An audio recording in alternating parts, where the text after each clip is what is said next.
आणि भावनाला पाठवलं तोपर्यंत ठीक होतं, माहेरी पाठवले तिथपर्यंत ठीक होतं. नोकरांना पाठवायची काय गरज होती ग? मूर्ख कुठला. मूर्ख काय, त्याच्या बायकोला आपण माहेरी पाठवले ना म्हणून त्याचा सूर होतोय. पण एक सांगते तुला, मला असा त्रास देऊन ना त्यांचा संसार काही सुखात मुळीच व्हायचा नाही. काय भारी वास येतोय ग. त्याच्या आधी ती भाजी टाकून व्हायला पाहिजे. पूर्ण घेते त्याच्या. आजी कसला भारी वास येतोय ग. अगं भारी कुठे करत नाही, भाजी करपली, भाजी करपली.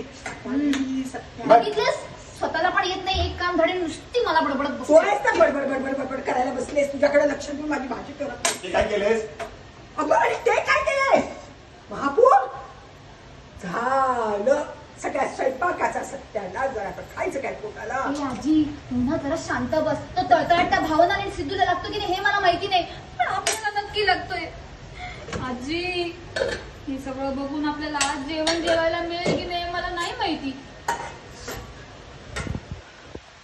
तिकडे येतीस ना. येते की विचार करते. अगं पीठ का लावतेस काढते काय ऑर्डर करू का बाहेर? हो बर त्या परातीत नाही मर ना. जीव दे. जीव दे. जीव नाही, त्यापेक्षा त्या परातली उडी मार, उडी घे. असं आहे.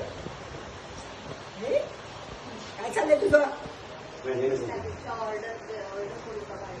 होय त्याच्यापेक्षा जीव दे. अरे जीव नाही, उडी मार. उडी मार. हा. आजी अगं पीठ का लावायला लागलीस मला तू? ऑर्डर करू का आपल्यासाठी बाहेरून? होय हा त्याच्यापेक्षा परातीत उडी मार.